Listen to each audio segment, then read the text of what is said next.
most of us have always heard when emotions are high, intelligence is low. Yeah.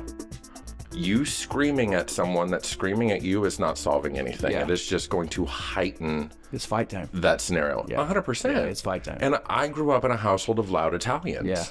I'd have friends come over and they're like, are your parents fighting? No, that's just how they talk. Like that, they're not yelling at each other. Yeah. The whole subdivision would know Yeah. if we are yelling at each other. But this is just how we communicate. Yeah. Like you get to a family get together and people are talking over each other. But it's one of those scenarios, I got that quick temper. Yeah. And I feel like a lot of that, and it's nothing against that generation, boys don't cry. Yeah. Boys don't have emotion. No. So it's like you bury that down like it's 6 feet under, like it's a corpse. But every once in a while, someone cuts you off while driving, someone says the wrong thing to you, and you're just like, It's on. yeah, I'm boiling over at this point. And it's like, that's one thing that I really have to tell myself, even in personal relationships, they did nothing. Yeah. So I do not need to snap or unleash. They just may be eating a bowl of cereal a little bit too loud, and that's just for some reason a trigger. And it's just like, I can't hear you chew anymore. Oh, yeah, that's so funny. And it's the smallest thing, but it's stupid. Yeah. It is. Yeah. And it's I'm letting someone else's actions affect me. Yep. And that's a me issue. Yeah. That's not their issue. They're not paying attention to me. No one is paying attention to you. And there's also, if there's something you need to deal with, there is a better way to communicate that. It's just, I'm with you. Like when I'm in that mood and I hear the crunching over and over again, 100%. I'm like, listen, what is your problem? Seriously. I don't think we're going to stay in this marriage. No, there's been times where I'm teaching a class and there's a girl in the front slurping a drink and I'm like, it's empty. There is nothing left. And it's just like, you just feel that heat in your chest. I'm like, I'm going to say something. This is a professional situation. Do not say anything. Yeah. But your eyes just go to her and it's like, if you crunch on that ice one more time. I have a head that at night, I literally will lay there and contemplate the most complex things about how weird it is to be a human being. And a lot of people that'll drive nuts, but I actually found that I started enjoying it. But it's weird because I think we are very complicated. And so you can step outside of that and know that you're about ready to freak out, and you know that's who you are. But then there's another part of you that says, well, that is who you are, but that doesn't need to stay there. And it doesn't mean you have to react to it. There's another step to this, and then there's another step to that. And I think that's so bizarre. I think being a human being is very, very bizarre. I think the whole thing is weird because it's all brain chemicals too. It is. It's brain chemicals. It's emotions. It's knowledge. Yeah. Without knowledge, you have a tendency to be a little bit more in a heightened panic state because of the unknown. Yeah. Lack of knowledge, lack of experience. Yeah. Any of that is going to give you that fear. Yeah. And let's be honest, when you start this career, there's a lot of fear in there. Yeah, almost all fear. All fear. Insecurity. You're dealing with chemicals, you're dealing with sharp objects, and you're dealing with people that want the world from you on a budget. And it's their hair. One thing everyone you notices. That doesn't hide. Yeah. That is always there, and that is your business card. Yep. So when it came to this career, my confidence was not the greatest. Yeah. Because we have a tendency to live in a world of comparison. Mm-hmm. Oh, well, she did that. She achieved that. That is her journey. Yeah. It took me a long time to realize that my journey is going to be separate from everyone else's that I come in contact with. Yeah. My history, my path put me on a trail that not many people would get through. Yeah. So I am super thankful for where I am now because people that came from where I came from and had the experiences that I experienced might not be in a position like I am today. Yeah. Well, that's the thing about it. When you talk about fear, knowledge, wisdom, all the things that should define you eventually, most of it comes from experience and bad experiences because in order to not be afraid of something, you have to have that experience that you're afraid of. And you're like, okay, now I don't need to be as afraid. That sucks. My least favorite phrase, and y'all, it circles around this industry like crazy, and I want to put a knife in his chest and get rid of it. Fake it till you make it. Oh my gosh. This is the second time I had this conversation. I hate it. Hate it. It drives me insane because guess what? It is all over my face when I am faking Yeah. something. I go pale, I stop breathing, do it. and my chest starts sweating. Well, we'll get deep here for a second, but like I think virtue is forgotten. And I think you have to think about it if you want to kind of level up in those regards. And after years of thinking about things and different experiences, I think at this point, the ability to tell yourself the truth is maybe the highest virtue, because all other virtues rely on you being honest with yourself. So if you think love is the highest virtue, the problem with that is you can lie to yourself about why you're loving or who you're loving. So it can't be the highest. Highest 100%. Has to be, but that's almost nearly impossible to attain, but it's something to shoot for. Therefore, when I hear fake it till you make it, I think you are, first of all, you are setting yourself for an emotional and maybe a psychological disaster, because there's a part of you that knows that you're lying, and that's going to eat away at you. And when it all falls apart, then you have nothing to stand on but lies. But if I'm being honest with myself and I'm pursuing something, honest about what I'm afraid of, but I'm going to do it anyway. I'm not afraid, because that's a lie. I'm afraid of it, but I'm going to do it anyway. And 100%. It doesn't work, but at least I have my honesty to say, okay, it didn't work, but now I'm a little less afraid, and I can move forward now. Instead of like, you built your whole house on lies because of a catchphrase. Now you got nothing to stand on. Oh, yeah. And now people don't trust you, because I know you were faking it the whole time. And that's the worst. And we've all been there. You learn something in a class, the next day you think you can do it on someone, and it goes horribly wrong. Yeah. Perfection does not exist. There has to be an aspect of vulnerability in you realizing that you have flaws. Yeah. If you don't realize that you have flaws, you're coming from a place of cockiness versus confidence. Yeah. Cockiness can get you relatively far. Yeah. But the sustainability of cockiness is not there compared to the confidence. Yeah. Because confidence allows you to grow. That's why instead of fake it till you make it, I have my phrase, learn it to earn it. Yeah. Learn the right to be the best hairstylist you can be. Yep. But know that it does not come instantly. Right. Practice, practice, practice. Don't ever think that something you see for the first time you are going to instantly be able to replicate. Yeah. But also don't beat yourself down for it. Yeah. How do we grow? How do we learn? Mistakes. Yeah, I'll say failure. Failure is the biggest one. I can't tell you how many mistakes I've had in my life. Like, whether it is within this industry, within my personal life, growing up, that is what allows you to see that vision of the future. Yes. Without those mistakes, I feel like you just go through the motions. You're not really there for the guest.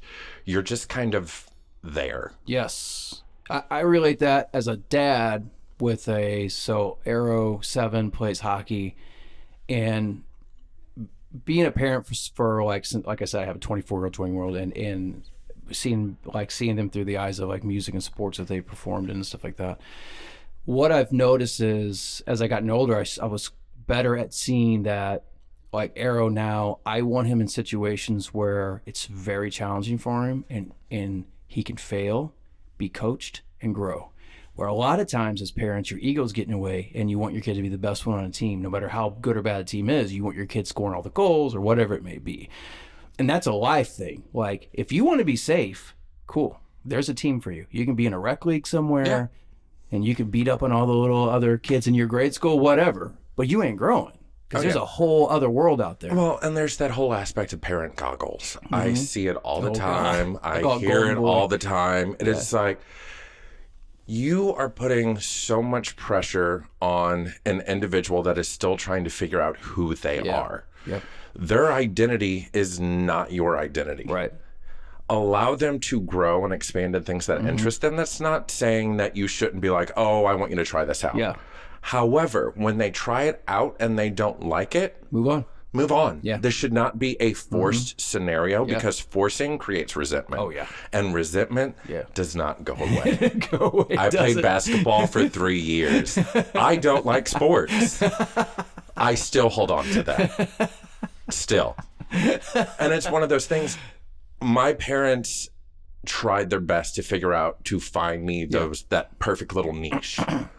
But I came from a household of 2 older brothers and an older sister. Yeah. and a very active father that he was a volunteer fireman. He has always been doing something. Right. He ex-military. So it's just like, there you go. hello. Oh, yeah. So it's just like, That's hilarious. my identity as a kid was wrapped up in everyone else's identity. Yeah. I was also a lot younger than everyone. My oldest sibling was 11 years older than me. Yep. So by the time I was 8, he was already away at college. Yeah. So for me, it was trying to find a place within my family that in turn caused a lot of problems with me in school because I didn't know how to talk to people my own age. Oh, yeah. All of my cousins, all of my siblings, everyone's older. none of them talk to me like a child. So when I go to school and I'm surrounded by all of these little idiots, I'm like, what is happening right now? Yeah. I don't want to be around these people. So I was that shy, in the closet kid that was just trying to figure out his place while also being forced to play sports. Yeah. Which was horrible. Yeah. Horrible. Well, in your parents' defense, it's not easy. No, it's not. And that's... I can look at so being having the span that I have. My daughter notices I'm different with Arrow than I am her. She's the 24-year-old, and at first it bothered her, but then she's like, but I realize that you're better now because you've had more experiences. You've been through a lot of shit that changed you, and she said you adapted better.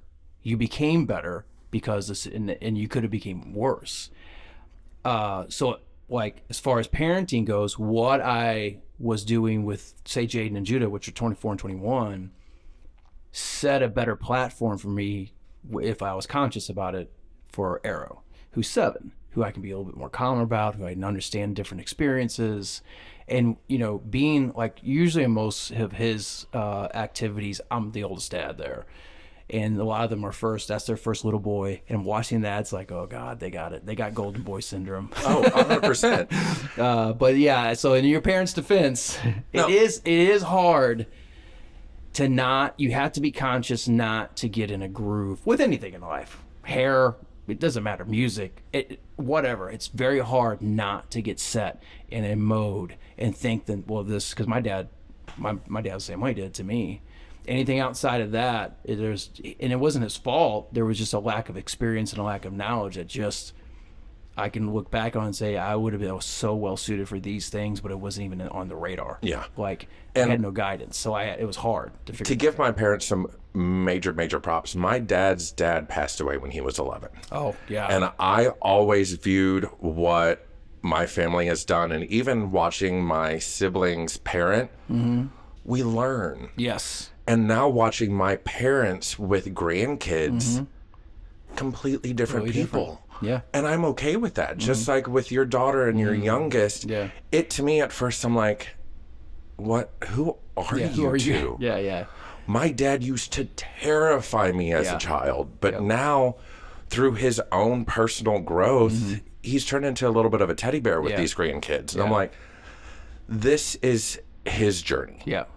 And me coming out, all of those issues we had with that entire experience, it needed to happen for the family to grow as a whole. Yeah. It was. Yeah, I feel the same way. There was a lot going on in a period and a lot of tension. Yeah. And it went on for a good amount of time. Yeah. But to see and hear that my dad has learned, that my family has learned, that things do change, but it all comes from information. It all comes from knowledge. You can't expect someone to instantly be like, okay, that's fine. Yeah.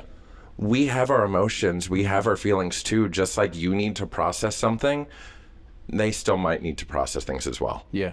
And everyone has different walls to navigate 100%. through, and hallways. They're all different. Oh, yeah. And so it's going to be a different time frame and a different way to get there, but it can get there. And my family felt guilt for it, which was unique. Like they felt it was like their fault with something. And I'm like, nope.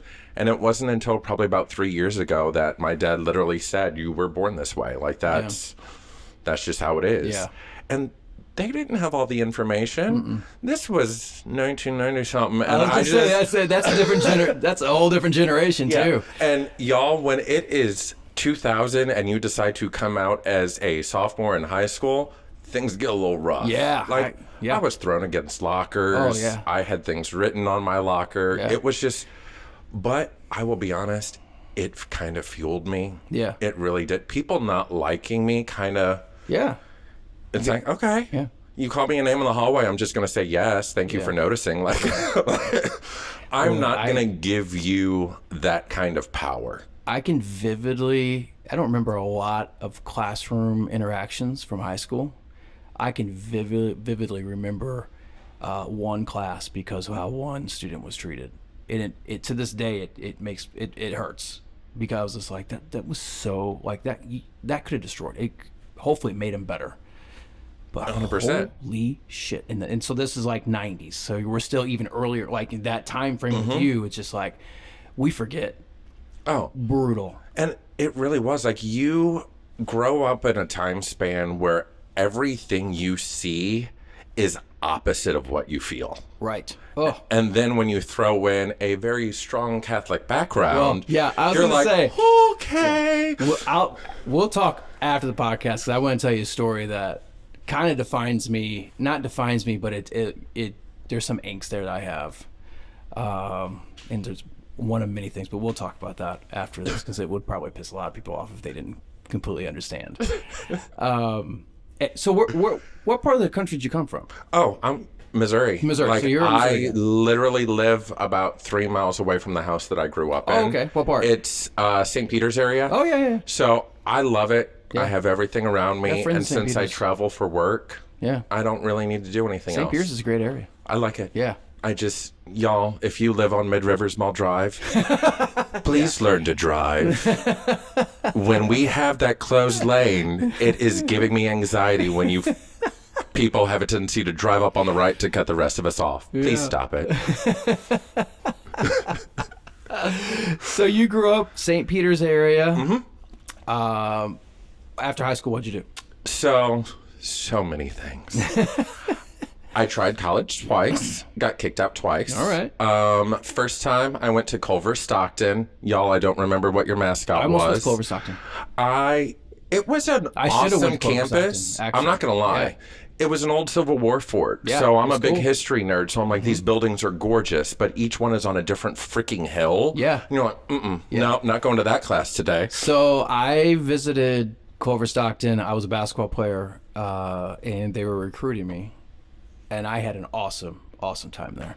And it was wintertime. It was really cold going from. And I stayed all night there. I should have went. That's one of the first crucial mistakes I made for the wrong reasons in my life was not going to Culver Stockton. But anyway, yeah. So I never Culver Stockton. To me, I found that it was a good school. Yeah. But I needed a larger community. Yeah. So I found myself driving to Truman College every weekend where my friends went. Yeah. I think you hop on 36 and then you take that and you're right there. You drive through all these cute little farm towns. Yeah.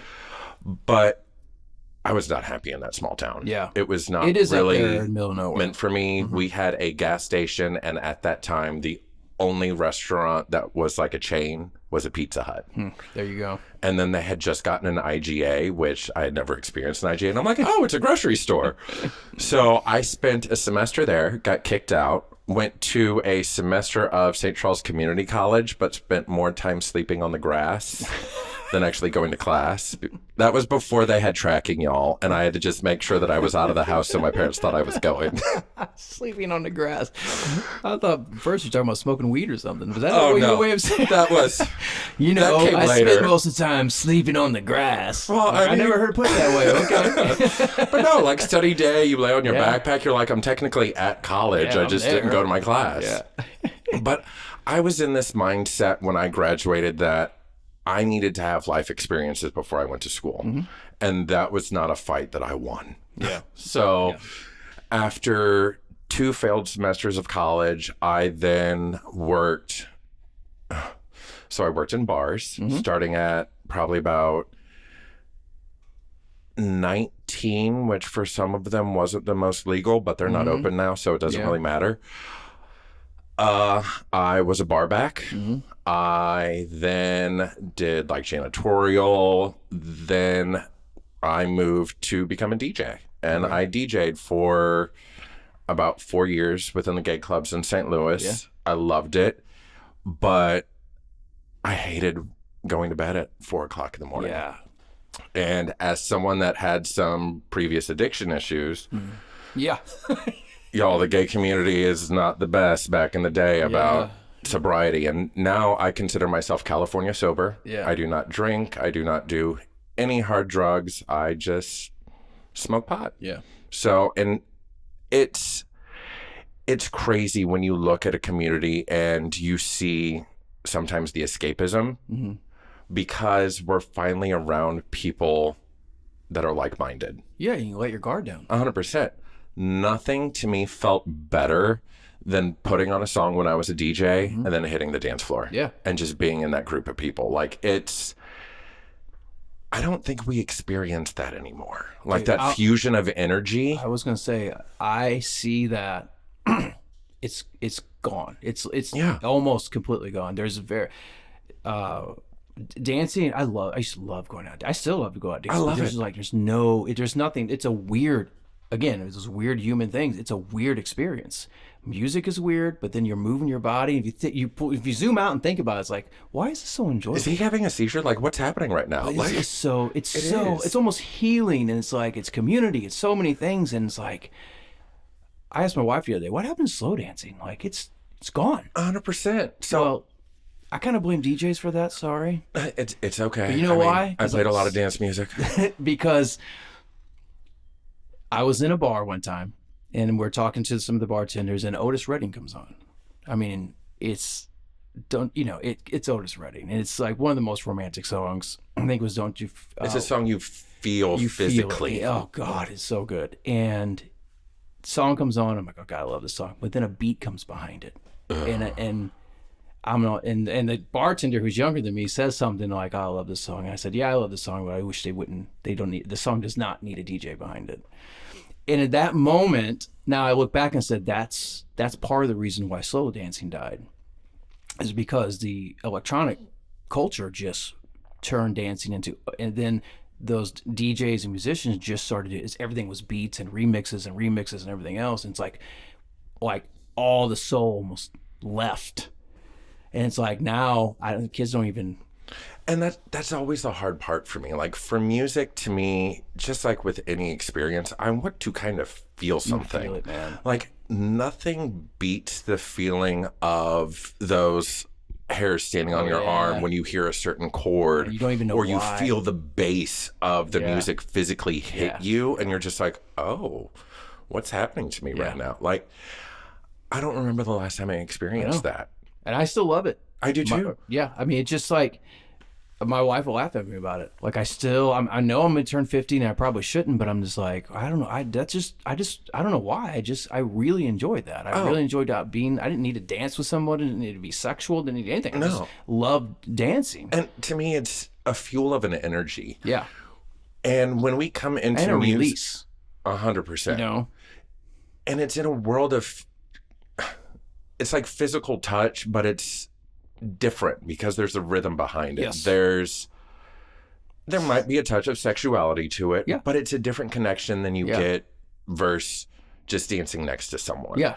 And when we take it out of that fast-paced music and we put it to, older reference for all of you, something like Dirty Dancing, which I just watched again recently.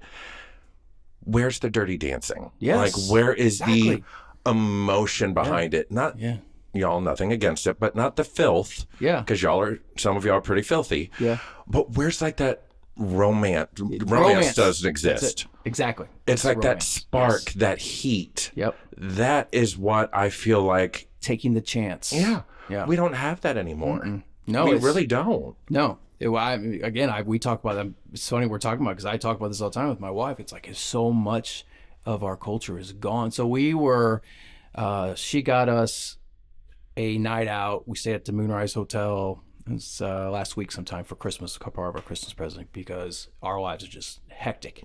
And usually by the time one of us gets to bed, the other one's already in bed, and we just are going with the kids like crazy. So we're like, let's do that. Awesome.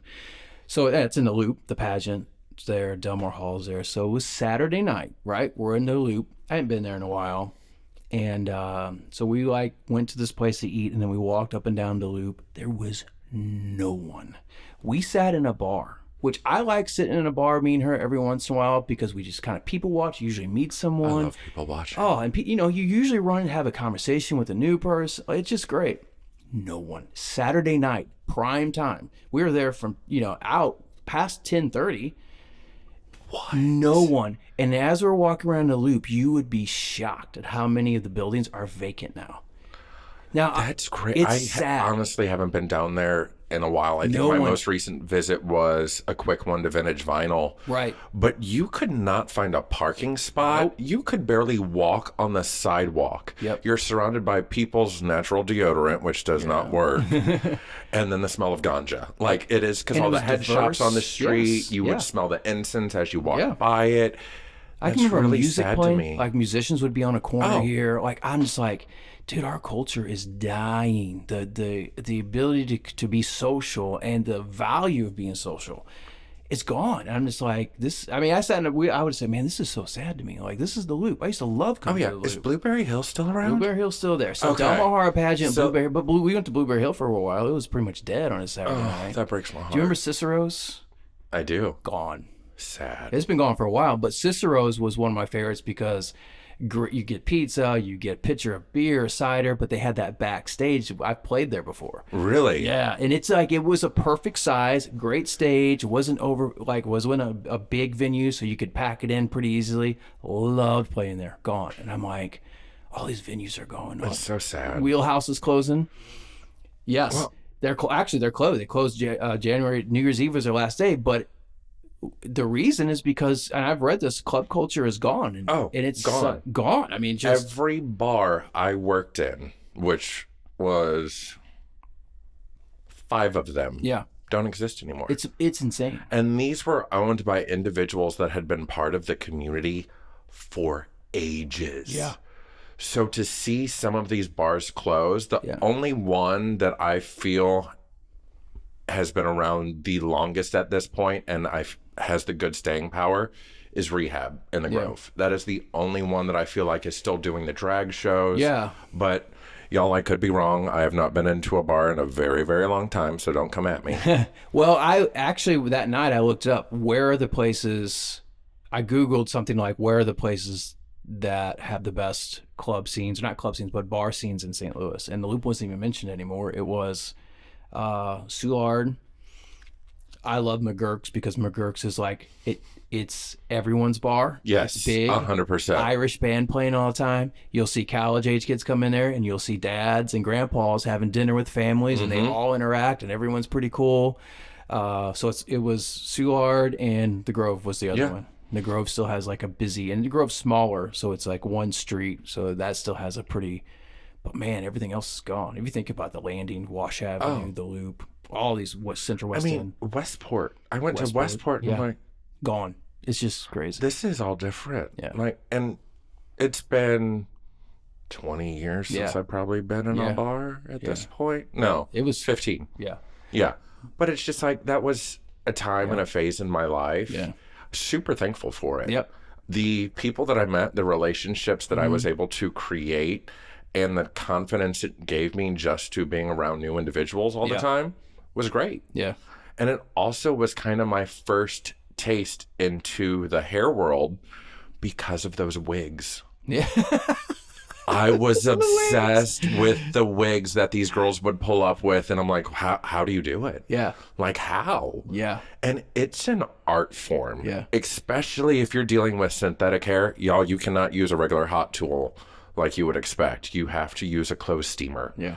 So now, and after 15 years of being in the industry, I'm now playing with synthetic wigs for There drag you go. queens. There you go. Because that is something I'm still passionate about, but also was my way of kind of giving back to the community. Yeah. That's cool. And it's just fun. So this has actually been a little bit of a, I don't know, concern or something that I wish we could correct when we're talking about socializing, because I think it's affected the hair industry because we used to have Discover shows. And what I always say was like, the thing is about Discover shows and other things like that was it gave me a chance to socialize and hang out with hairstylists outside of the salon where we could let the guard down. We would go dancing at Discover show. We'd go out to eat, whatever. but it built relationships in such a deeper dynamic where now, especially with the younger generation, they don't even know how to talk to you. No. And it's like, how do we get that platform back where we're it connecting was with that people? sense of community. Yeah. And I hate to say it, the closest thing now is social media. And it's not And real. that is just people constantly complaining about Yeah. what they're not happy about. Well, and we always hear the complaints louder yeah. than all the praises. It is just Yes. human nature. You are going to or attach more to negative things in life Yes. versus positive things in life. And people, we are weird, y'all. We bond heavily over a mutual hate of something. Yeah. It does not matter what it is, but if you see someone else hate the same thing you hate, You're instant bond. Down is easier than up. It's one of my favorite sayings. 100%. And that seems to be reign true over everything in life. Yeah, and social media is good for marketing. You need to be there because that's where the people are. But social media is not real friendship. It's not even real social. It's antisocial because it secludes you and fakes your brain out to think, oh, I'm friends with them. I'm friends with them on Facebook or Instagram or whatever. I know what's going on in their life. But the problem is you don't. And the problem is what the residual effect is now hairstylists need to get out of their shell to go to education more than ever. And it's like there's this hesitancy because we're all been trained to sit at home, scroll on our phones and watch Stranger Things or whatever it is. 100%. You know what I'm saying? And it's like, enjoy your life, but we need to be motivated, be inspired, and that is only going to come from connecting with people again, outside of the salon, outside of your phones. You need to be connecting with me as your sales consultant, and you as with their educator. We need these connections now more than ever. 100%. And this to me is like my favorite aspect of this industry. This is generally the only industry that you will see people working well past the age of retirement. Not necessarily because they need to, but because there's still that passion for it. Yeah. That and the younger generation, there's a huge gap between it. Big gap. Huge. Yeah. And I will have a classroom full of individuals that are 40 plus and like 2 under 20.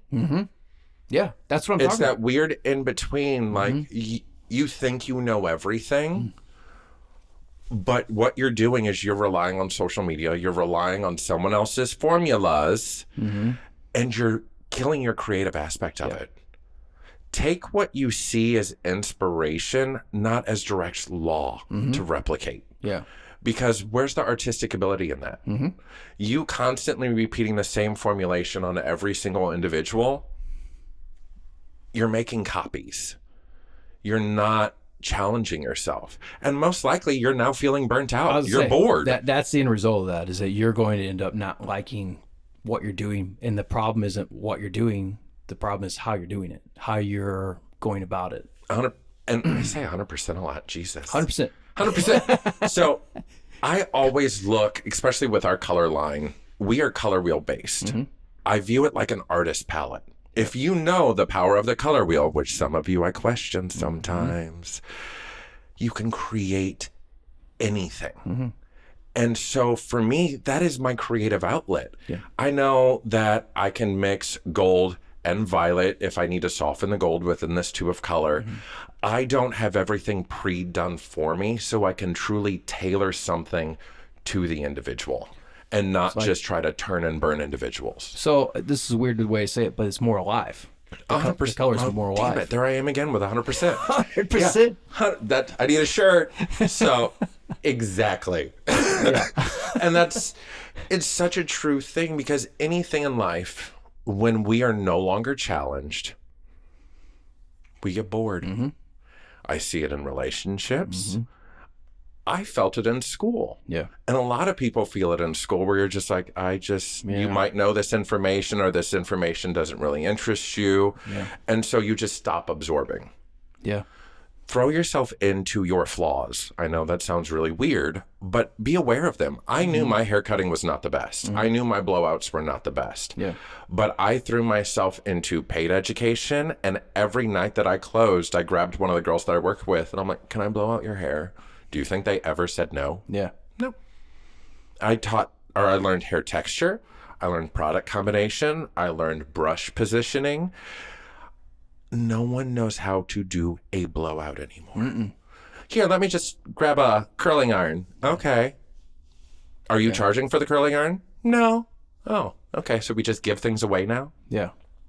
It's crazy to me. Crazy. Well, and I think a question that everyone needs to ask hairstylists is, do I want to learn? And be honest with yourself. And if the answer really is no, I'm really just flat right now, well, that's a good thing to know, because then you know, okay, I need to do something about that. Not that you just say, no, I don't want to learn and whatever. No, it's like, no, I don't want to learn right now, so I think I need to address this. I need to do something to get out of this show and get this thing back going, or I'm not going to enjoy what I'm doing. It's going to affect my pricing. It's going to affect the outcome of the work that I'm doing. I know you get too dramatic, but it's like, if your work gets stagnant, down is easier than up. It's going to go down, and eventually you're going to be mad at somebody. You're going to be mad at the industry. You're going to be mad at the economy. You're going to be mad at something. And if you're mad all the time, eventually that's going to affect the people around you that you work with, maybe affects people at home. So it's not a zero-sum thing here to answer that question. It actually could be really important.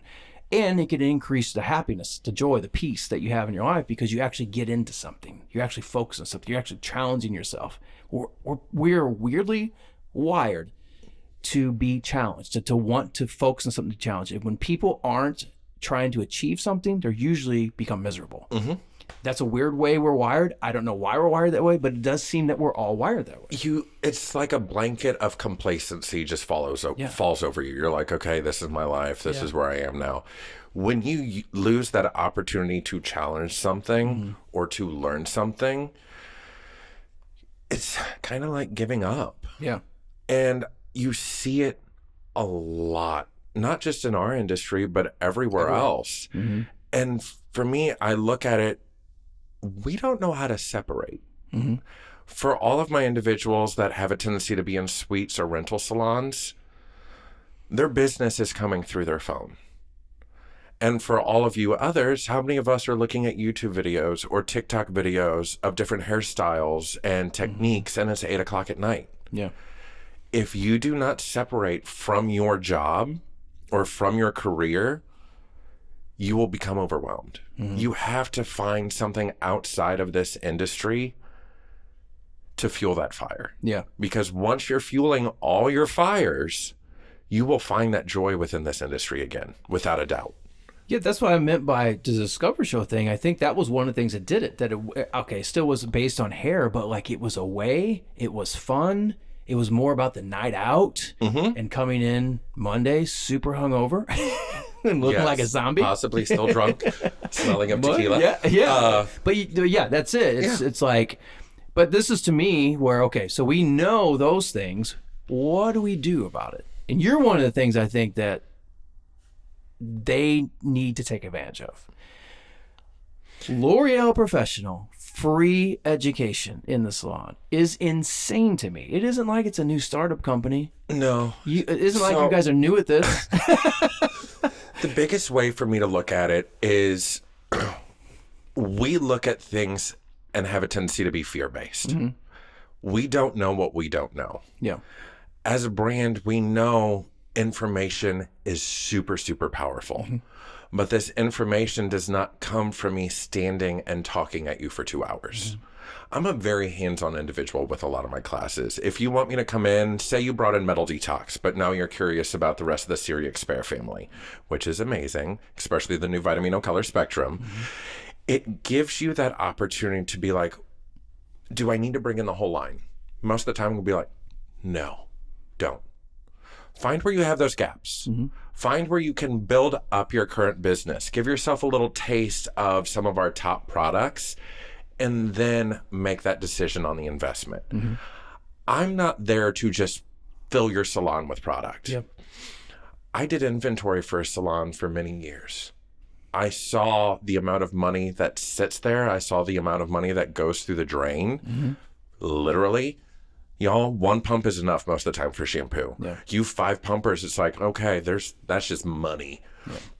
So Especially with LP, they're highly concentrated. it's highly, highly concentrated. You don't need a lot. And we have a new, I lost my word, but we have something coming about mask usage. Our masks are amazing. Yes. But what generally happens is a lot of user error. So how do we get that information across? We are creating a series of videos. We are going to have a little one-sheeter that goes out to everyone. But the key thing to remember is when we talk about product, never come from a place of just trying to sell it. They know you're trying to sell. Yeah.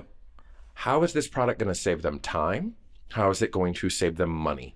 Create the value within the product. And a mask has one of the highest values because you do not need much and it lasts throughout multiple shampoos. Yes. Especially if you do not shampoo very often, that mask is going to last you ages. Yes. And rule of thumb for all of you out there, well, how much do I use? Make the OK symbol over your ponytail and compress. Because a mask only goes on your mid-lengths and ends, you don't need a giant glob of product that is then going to weigh down your roots. The only time I put a mask on my root is when it is specifically formulated for scalp and root care. Yeah. But we don't know what we don't know. So a lot of times in salon, those masks just sit there and collect dust. So create those moments where, hey, we don't know how to utilize it. Walk it through with your guest. You should never be handing them a product without giving them the full information on it. How to utilize it, the benefits of it, because that's where they're going to see the value of it. And even with a mask in a tub, utilize a baby spoon. Or if you're super, super crafty, have your salon branded spatulas that every time they purchase a mask, they go home with it to utilize that so that water doesn't physically break down the product and just sit in there. Yeah. We all see it in the salon. It's gross when that happens. And it loses a lot of its integrity when water just sits in there. So it's about creating more of an experience behind the brand. Every brand has shampoos and conditioners. But for us, ours is truly about the experience and the mixture of technology into everything that, everything that we do and everything that we create. The biggest thing that stands out with the technology aspect is our Airlight Pro blow dryer. Oh, yeah. It's the power of light to dry hair. And as someone who loves blowouts, but dies a little bit every time I have to do a head full of extensions, I'm like, oh my God, it's magical. And it's all about the hair integrity. So it's magical for extensions. It's magical Very for important everything. to know. Like when we look at hair has a tendency to hold on to moisture. And extensions have a tendency to hold on to even more moisture. But the acting power of the blow dryer is the power of light. Light can't fully penetrate the hair fiber. So what this is doing is it's focusing on the hydration on the outside of the hair fiber versus the inside. So you're getting softer, shinier hair. And when you have that individual that is super rough with her blowouts, this is going to save her hair in the long run. 100%. Nice. 100%. Damn it, again. Yeah, I'm going to have a shirt made. So when you were talking about mask, I was thinking to myself, I wonder what the percentage of stylists are actually using mask. I think it's going to be, I think it's low. For my knowing what I deal with, I have a salon in Eversole that uses the L'Oreal mask a ton. They kill with it because they're awesome. amazing. Oh, yeah. And they're not even a L'Oreal salon. That's fantastic. You know what I'm saying? Like, Yeah. they have eventually from the mask brought into other things, And but this sounds horrible, but it's a great kind of little gateway drug. yeah, yeah. It's Metal dipping that detox toe like that into too. it. And that's why I love that it was just bringing in a few things versus everything, because that can be Yes. overwhelming. Yes. When you bring in so much, you look at it and it's like, I don't know what to do. I'm panicking, so I'm not going to touch any of it. Yeah. But especially with our masks, they speak for themselves. Like your hair feels like butter if you use the new Vitamin O Color Spectrum mask. Yeah. On top of getting the amazing color longevity from it. Yes. But it's fear-based. People don't know how to use it, or they overuse it And they're like, their hair won't do anything. I'm Yeah. like, well, how much did you use? Well, I just scooped my hand in it. She has 12 hairs on her head. You just plastered all of that down to her scalp. And again, No. it's so highly concentrated, you don't need to do that. And especially with our masks, they have 2.5 times more of the conditioning and active components in it. So it's ideal for those coarser individuals or those individuals that do not shampoo often. Yeah.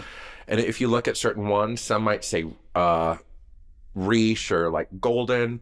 We have certain ones that are separate for finer hair, coarser hair. But for all my stylists out there, a little trick. When in doubt, go the lighter route. If you are unsure as to which one to pick, always go the lighter route. Yep. They're still going to get the benefits, but you're not going to have that fear of it accidentally weighing down their hair. Our two lightest, I would say, are the Vitamino Classic, because it's like a whipped gel, and then the Metal Detox. We have mini sets coming out, actually. This Yeah. makes me super, super happy. Yeah. So an easy way for people to try it. It's your trial set. I don't like calling anything travel size. It's a trial size. Yeah. Because that's our way for letting our guests dip their toe into something new without making that big initial investment. Yes. Because I'm going to bring up a sore subject for all of us. That lovely product graveyard. It's usually in our guest's hallway bathroom, hallway closet. It's everything that they purchased outside of a salon, like the smell, great value, but it wasn't good for their hair. I've had guests be like, I just like the packaging, so I bought it. You bought an oil-based shampoo and conditioner line, and you struggle with too much oil production. So yes, not the best product for you to go home with. Yeah. The girl at Target did not know what she was talking about. Oh, God. So there might be those uncomfortable moments where, say your guest is coming in, their hair is not holding the integrity of the color, not holding the integrity of the style, but they're not using professional grade products. Sometimes uncomfortable conversations are necessary. Because what happens with that graveyard is they purchase something at a value that is now physical debt. Whereas the product that you use on them every single time that they come in, they love how it feels. They love how it smells. They love how it looks. But then they go home and they can't replicate it. So if you buy local from your salons, the products that they are using on you, yes, the initial investment is there, but remember the potency and the longevity that it is giving you. So in turn, yes, you are spending more initially, but that product is going to last you longer and be more beneficial for your specific hair needs. Yes. And with Siri Expert, it's mix and match. It is very rare you see me send home the full line with someone unless they really, really need it. And that's generally high-grade damage. But most of the time, it's combination. Because how many of us just have one issue with our hair? Right. No one. Everyone's hair is so different, too. Oh, I'm in this weird grow out phase where I have white, I have coarseness, I still have some of my natural, and my hair doesn't lay down. It just goes straight out. So it's like, I'm just going to rock the awkward phase because I don't know what I want to do with my hair yet. That's what I'm doing. A hat. I wear a hat. Yeah, my hat is actually right next to my front door. I forgot to put it on. So, yeah, I was supposed to be wearing one right now. But we put so much fear a lot of times in how we look, especially when I work for a brand. I feel like, oh, I have to always be perfection. Yeah. Y'all, I'm human. And I'm not about to shave my head again in fear that, hey, I decided that I want a longer look and now I have to wait. Yeah. So I'm just in that weird in between. I don't know what I want just yet. So I'm just letting it grow. It's just hair. I'm in a weird in between because I'm already turned 50 and I'm literally asking myself, what should my hair look like at 50? And that's, I also. I'm like, I don't know. My wife's like, I don't know. Let's just hold off for a second and see what we come up with. I'm like, okay. You got to look at me all the time. And that's the thing. Like, I don't really pay attention. And for me, like, I know I want a little bit more length. I don't have the patience to get my hair cut every 2 weeks. Yeah. Because my hair grows so fast. I can't do the cute fade anymore, y'all. It's half the time funny. it's just white over here, so you can't really see it anyway. Yeah. So I think I'm gonna. I love getting my hair cut every 2 weeks, but my wife's a hairstylist, so she does it. She doesn't like it. And I'm like usually doing a hard wedge phase, which is not simple and easy to do. And she's like, oh God, I wish you just grow your hair out again. See, and to me, I think I'm going to go to the old school duck butt where I just have everything just kind of slick back. brushed back and just call it a day. Almost like a rockabilly. Yeah. Having the opportunity to switch up how I look is really fun. Yeah, but at the same time, I hate getting my own hair done. Yeah. Because I'm so impatient. Oh, I love it. What's funny is my dad cleaned up my neck the other week because I did his hair. Yes, tables have turned. I now cut my father's hair. He used to cut mine. But I used to cry constantly while getting my hair cut. Yeah. So he cleaned up my neck the other day and he's like, do you want me to do anything else? I'm like, I don't know what I'm doing with it. Yeah. So just make it look like I'm not a werewolf back there right now, please. That's why I tell my wife, you look at me, you make me look like you want to look at this point. I don't care. It's like, it's just whatever. Yeah. I think that happened when I turned 40 though. Yeah. Like you always care what you look like. Yeah. Yeah. But now I'm just like, I don't want to have to wear dress pants today. Like, I don't want to wear a button up. I'm not going to. Like, you just don't. Yeah. There's a little bit of not caring that happens once you hit 40. Yeah. Yeah. So they're missing out on masks. That was I think about the percentage of people who are using masks. It's got to be low, especially if I remove my one salon. They're not utilizing what's there for them. The U.S. is a crazy market. We are one of the few markets that does not utilize masks at a high grade. It's wild. European markets, it is the number one seller. People don't touch conditioners. I wonder what that is. Just a culture of it for years? They love an experience. There is no European rush. Yeah, you're right. They move at their own pace. Yeah, they're there for the experience. Americans have this weird, crazy ADD FOMO that Fast they food. want in and out. Yeah.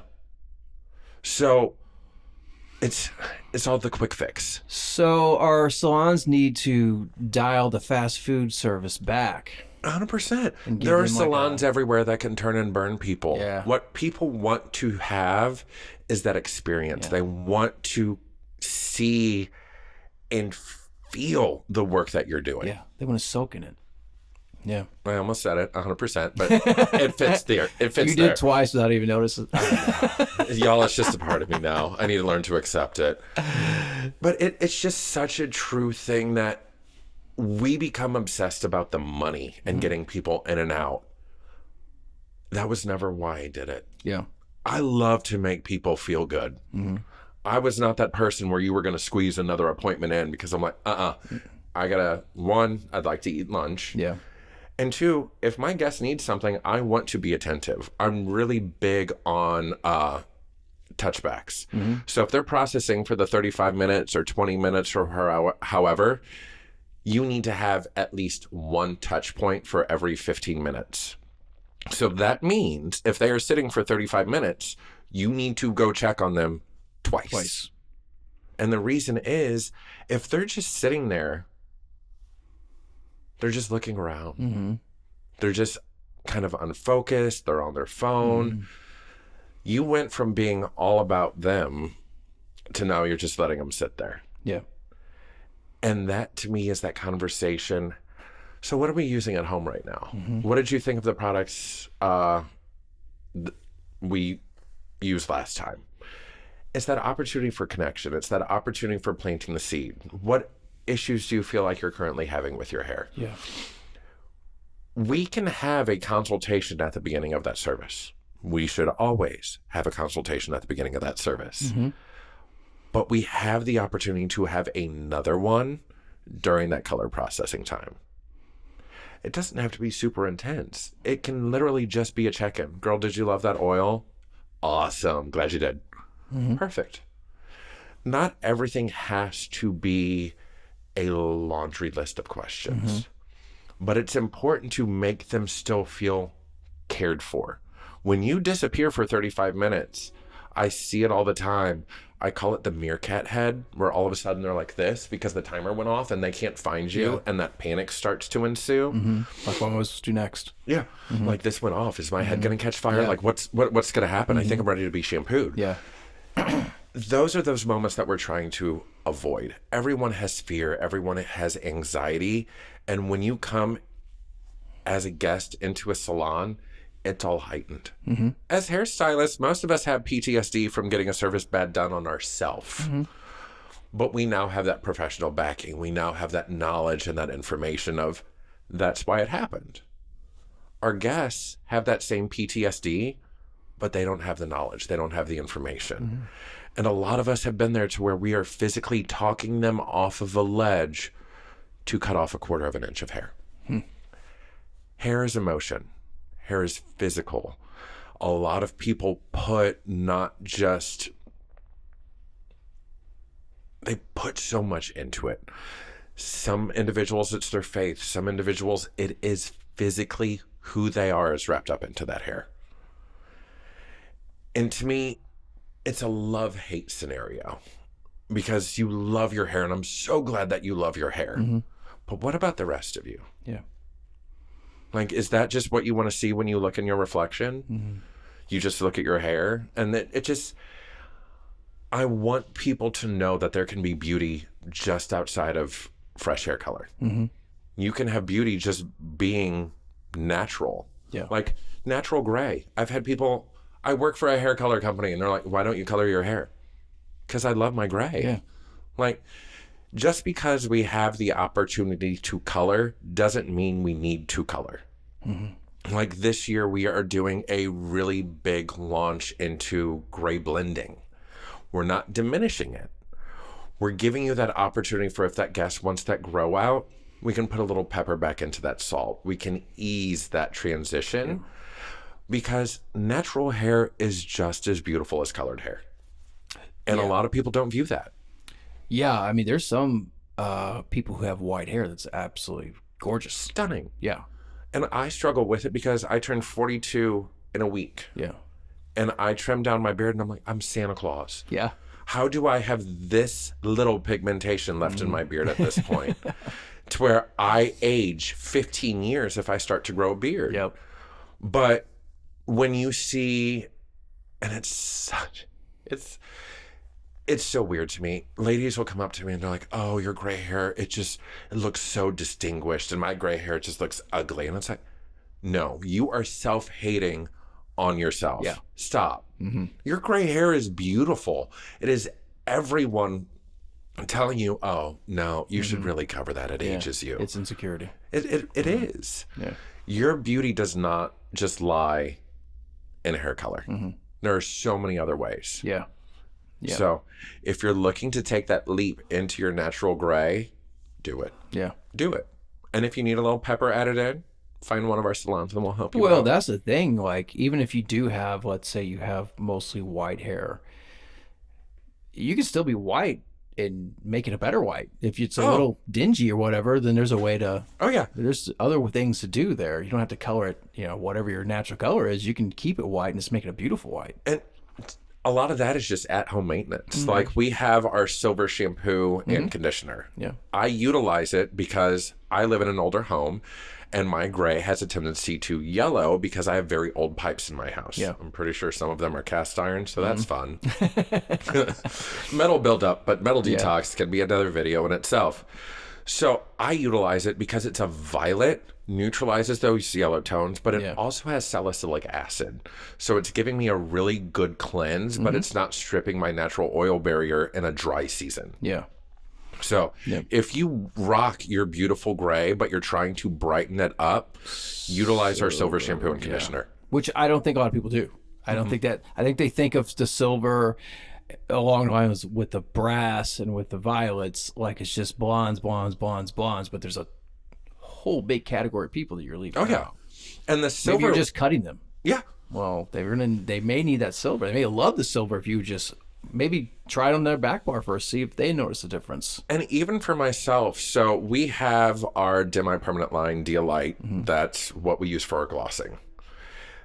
However, it is a treatment in itself because it's acidic. It has a clear gloss that does not create lift, and I have curly hair. So in a drier season, I had a tendency to just put clear and 6 volume on my hair because it's going to shut down that cuticle. It's going to add shine and add softness to it. And now in the future, y'all, something exciting is coming. Dialite is going to be formulated with hyaluronic acid, which is a weightless moisturizer. So we have taken something, amped it up to a higher level, but still kept what made it great, which is that acidic technology and that flexible processing time. Talk about that processing time.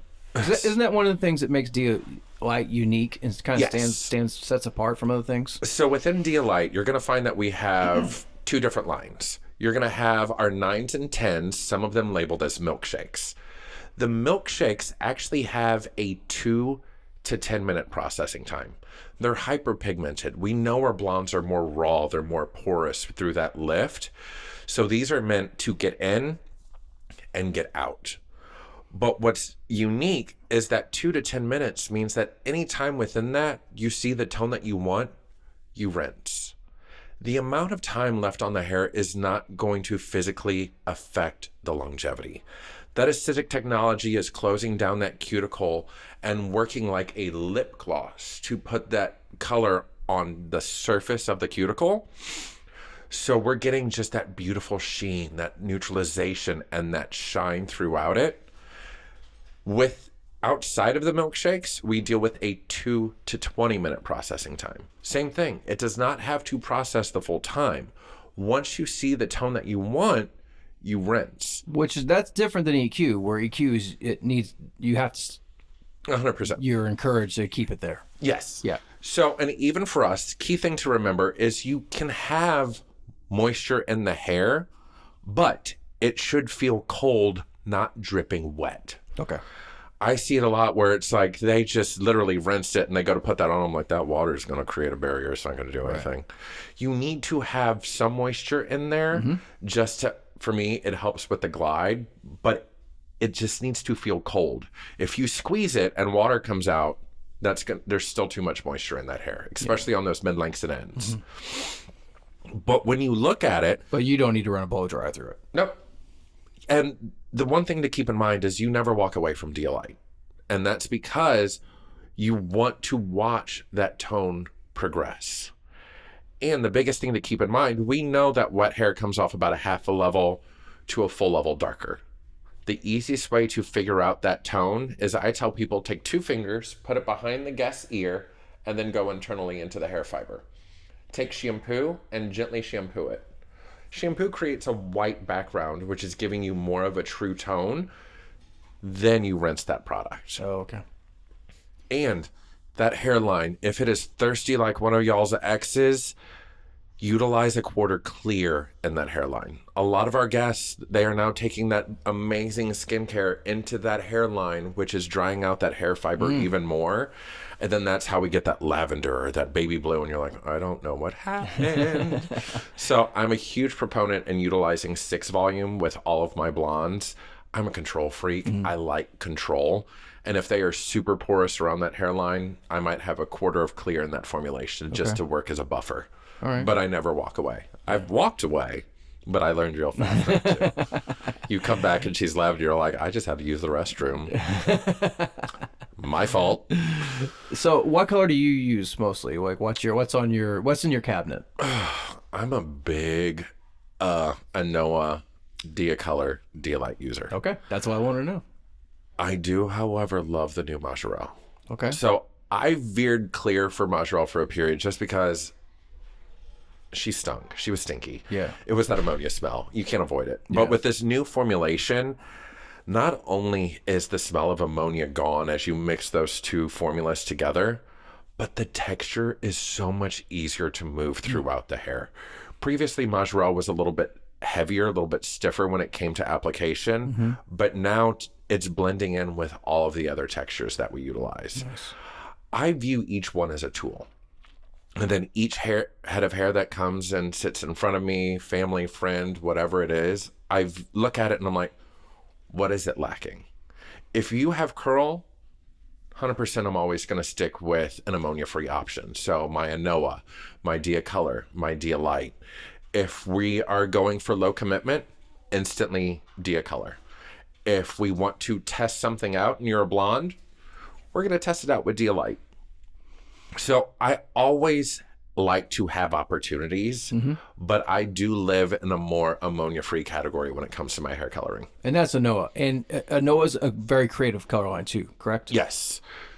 Anoa and I kind of started at the same time. Anoa was the very first thing that I was professionally trained on once I got out of hair school.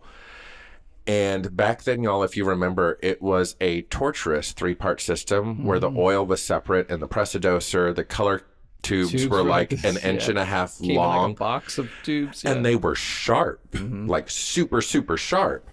So that is when I first started utilizing it. And Anoa and I have just grown together. But it's unique in the fact that it's an ammonia-free permanent hair color that utilizes oil, not a water-based. Water-based hair color has been around since like 1909. When we look at an oil-based color line, this is all about hydration and protection of the hair fiber, which is why I have a tendency to really favor it for my curly-haired individuals. The cuticle opens less because the oil is a driver. 100%. Correct. So I always like to view it almost kind of like a relationship gone sour. So we have our colorant physically inside of a water molecule. We know oil and water do not get along. However, we found a way for them to get along just long enough to be applied. Once it is applied, you will find that what's actually happening is the oil decides that it's the bossy one now. It surrounds that water molecule, and since our hair is a mixture of water and proteins, it begins to forcibly push that water into the hair fiber. So we're not disrupting the cuticle layer. We're not, as some of us say, lifting the shingles and causing that roughness to happen. It is using the heat of oil and water to physically press that dye molecule, which is in the water itself, into the hair strand. It's like jiu-jitsu for hair color. Right? I love it. Like it's I'm going to start calling it my ninja hair color. 100%. Just because it sneaks right in. Yeah. But the first time you use it on an individual, they will notice the sheer factor of shine, but also the fact that it does not have a scent.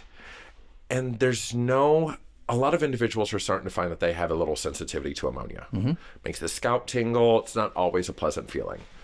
Anoa, with it lacking ammonia, you're not going to get that scalp tingle. Yep. Yeah, my wife uses it. She loves it.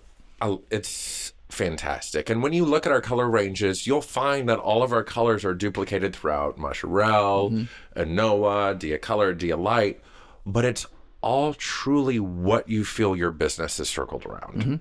Do you want to focus on having an ammonia-free business? Do you want to focus on having just Majorelle, Dia Color, and Dia Light, and keeping Anoa out? Anoa is a luxury hair color. So some individuals that are just starting off with a brand, maybe you already have Majorelle, don't feel like you have to bring in all of Anoa. Bring in the ones that you feel are going to be the most beneficial to you behind the chair. Yeah.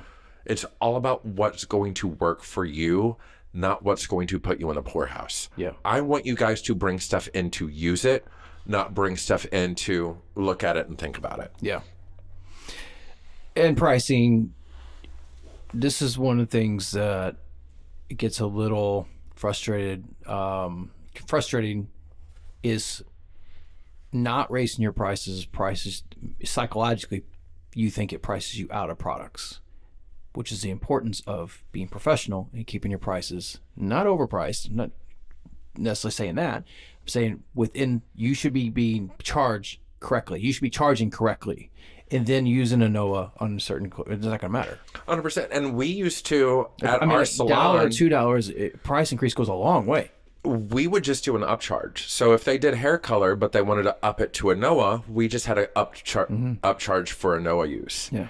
We have those opportunities. I just want you guys to feel like you have every tool that you need. If a client wants a no ammonia color and you don't have it, they probably will go somewhere else. And now you lost all the money. And that's the biggest thing. Like, look at your color portfolio. For me, reds are very important to hold on to. So I will always have a red in every single variation. Majorelle, Anoa, does not matter. Yeah. Find your sweet spot. The tones that you always have or always utilize, and maybe just carry a couple of those in each one.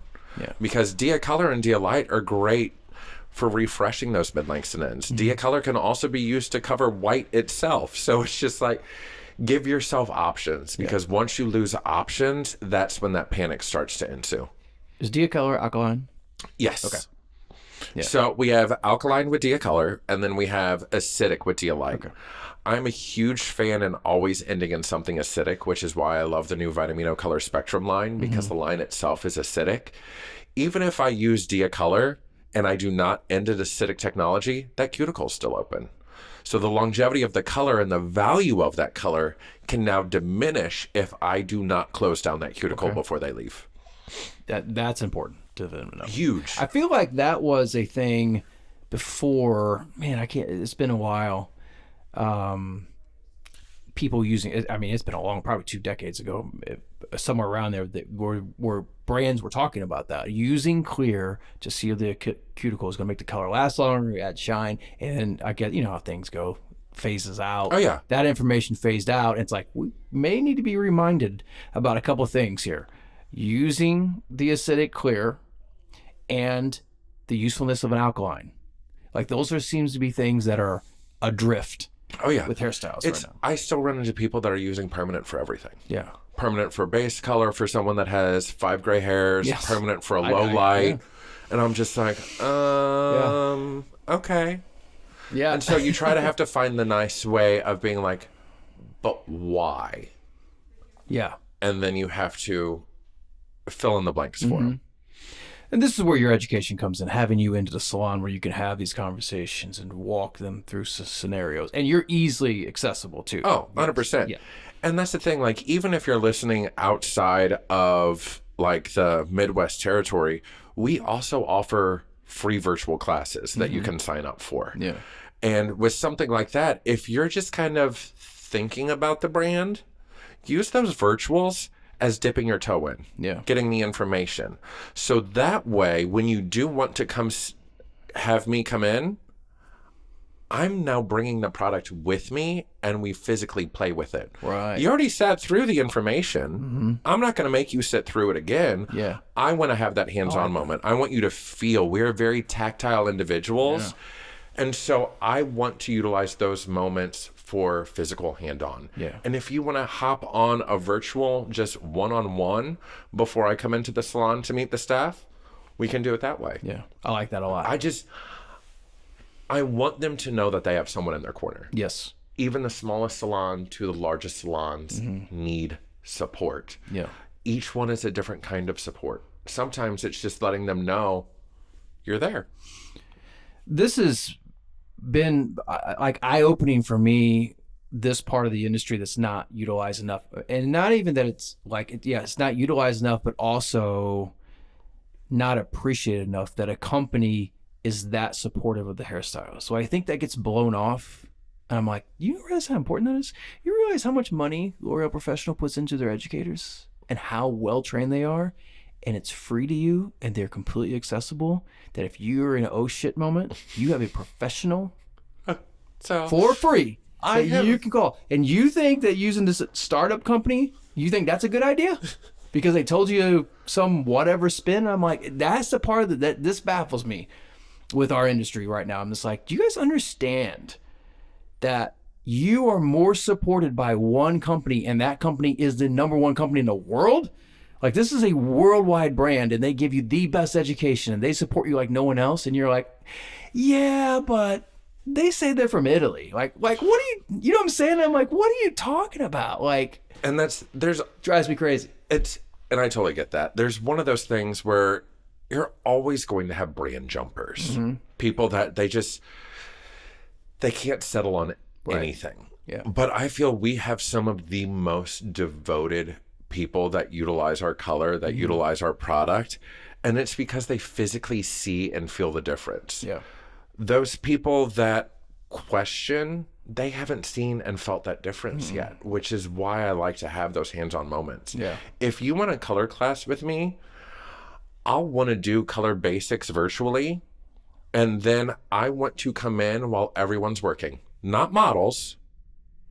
I want to spend 2 to 3 hours during that shift helping you all formulate, working with you on placement. That's great. Helping you with treatments on the back bar. I want you to utilize me as an aspect of the salon itself. Someone please contact you. Because someone set up these classes. No one wants sit-down education anymore. We love it from the comfort of our home. Yeah. Especially if it's a video. If you want me to record a video, just let me know. Yeah. But we want live in-action answers. And the best way to do that is by doing our formulation days or our focus days where you're still working, not losing money, not having to block off your books. Love it.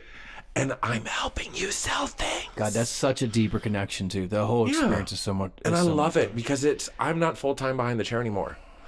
I travel so much. So it's one of those things that when I get back into that salon atmosphere and I'm with you guys on the floor, if you need me to finish out a blowout, okay. Oh my God. Hand me a blow dryer. Like I'm there to help you and to give you that on-site knowledge. Yeah. Because when you're sitting and talked at for 2 hours, it doesn't go anywhere. No, it doesn't. No, not for kids, not for adults, not for anybody. It just doesn't work. I've counted every light fixture, ceiling tile. It's just like, and he is still talking. Why am I here? We gotta get more of this going. Okay, we've gone a long time. So let's wrap it up with this. And we may have covered it, but I asked you before about the 5.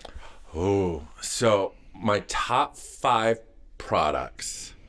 1, she went through a name change. She was called Fluidifier, blow dry fluidifier in the red bottle, but has now moved over to TechniArt under the term Flex Blow Dry. Flex Blow Dry. Y'all, everyone should go home with Flex Blow Dry. This is a lightweight cream that day 1 heat protectant at 450. The next 3 days, you have an active heat protectant in the hair at 300 degrees. We still have guests that are utilizing hot tools day after day after day, but they are not reapplying that heat protectant. This stays in the hair, and especially in a super dry season right now, it's a necessity. 2. Curl Expression Mousse, Okay. but not for curl, for All blowouts. right. This is good information here. So Curl Expression Mousse is moisture-based. Urea H and a hibiscus seed. Very, very moisturizing. But traditionally, we think of a mousse, I think late 80s, early 90s, huge handful, very drying, but gives you great volume. We don't have alcohol in that mousse. We also have a heat protectant built into it. So not only is it great to scrunch into curls, but if you want that soft, airy blowout, you got it just in one product. Nice. Love it. 3. Vitamino 10 in 1 milk, the spray. It's my cutting lotion. It's my detangler.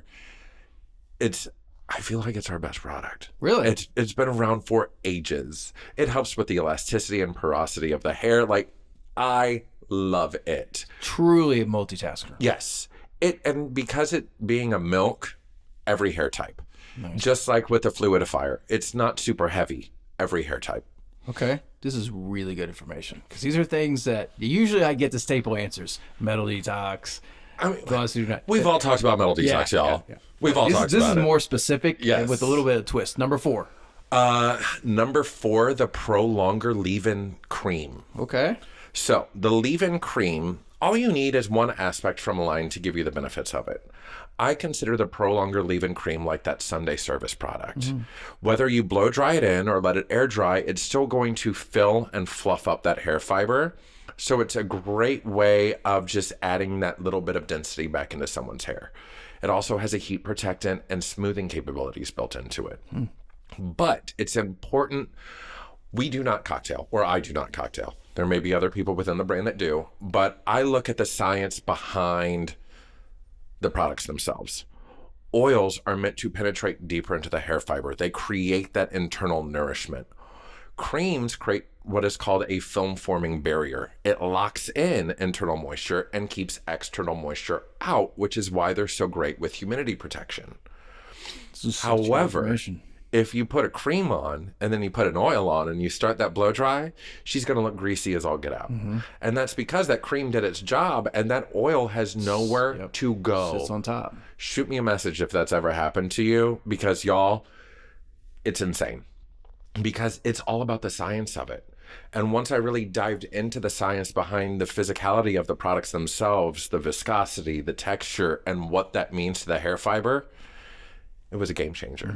So it's all about layering the product on. Oil first, all your stylers, and then that cream is your locking mechanism. But once the hair is dry, you have the chance for your oil Oreo. You put it in first, and then you put it in last once the hair is dry. However, it should never be used with just your hands. If you use your hand, use hand sanitizer first. You have a lot of residual products, sweat, natural oil on here, and now you're going to get ready to put more oil on it and run it through her hair. She's going to look like a drowned rat. So I love... And they'll blame the oil. They will. And even if you do like an oversized blush brush, put the oil on the towel, roll the blush brush in it, and start raking it through the hair. It'll pick up flyaways. You can create beautiful shine lines with it, but you're not getting that heavy, thick moisture onto the hair. Yeah. And look at the oils that you're grabbing. Put a little bit on the top of your hand, flatten it out. If that oil spreads really, really fast, you're looking at a little bit thinner of an oil. If it's holding its shape, some serums even hold their shape a little bit more. And a serum is generally a little bit thicker than an oil. It's just like with skincare. You start with your lightest product first and you build upon it. Yeah. 5. So... really kind of... I'm actually going to say the Metal Detox shampoo. There you go. Not the spray, because we've all heard a lot about the spray. The Metal Detox shampoo is the best universal shampoo we have. Really? Yes. It is gentle cleansing, sulfate free. It has salicylic acid, so it's giving us a great cleanse without stripping the natural scalp. If you're having issues with flaking, it's going to give you a really good cleanse. My dad uses it. My sister-in-laws uses it. My brothers use it. It holds a multitude of benefits because it's also removing residual metal from the hair as well. Every blonde, every curly individual should be utilizing the Metal Detox shampoo as part of the routine at all times. The curlier you are and the more processed your hair color is, the more cuticle is opened, which means more of those metals are now filling into that hair because they have an easy entry. So Metal Detox, my favorite cleanse. It's also the most neutrally scented. It's just like a fresh orange citrus scent. So everyone can benefit from it.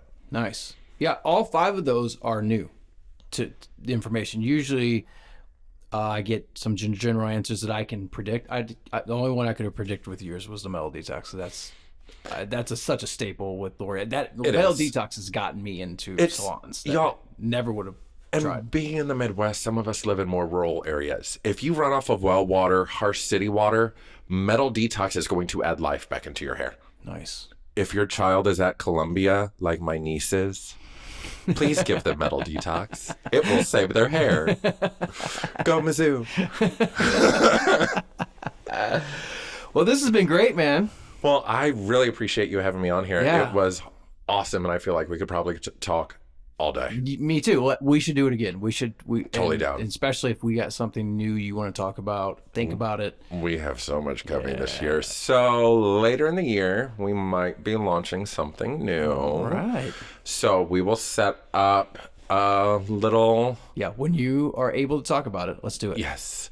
That damn NDA that I signed. I get confused sometimes. Can I talk about this yet? It's like, we know we can't take our phones and like take a picture of it. It's like, Tony, put your camera down. Sorry. That's awesome. No, anytime. I am always happy to be back or come back. If anyone would like to find me, Anthony _ Dimercurio _ pro Instagram. I will not give you my personal number. You can only talk to me on Instagram. And that's something that I need to start telling stylists too. Don't give out your personal number. Yeah. because you will have your individual, I won't give her a name because I feel like the universe opens up every time I say her name, texting you about 2 bottles of wine in at 11 o'clock at night, wanting to switch up her hair color because she's going through things. Leave it for Instagram. And we'll tag you in the information. Awesome. So they can get hold of you. Do you want people to email you if they have that? Or would you rather do Instagram? Let's go ahead and stick to Instagram. Okay. I get enough emails, y'all, and it can be over. Yeah, I get it. I get it. Okay, cool. Awesome. Well, thank you so much, Jason, Thanks for being here, having me man. on. It was This was a great time. Yep. See you, everybody. Bye.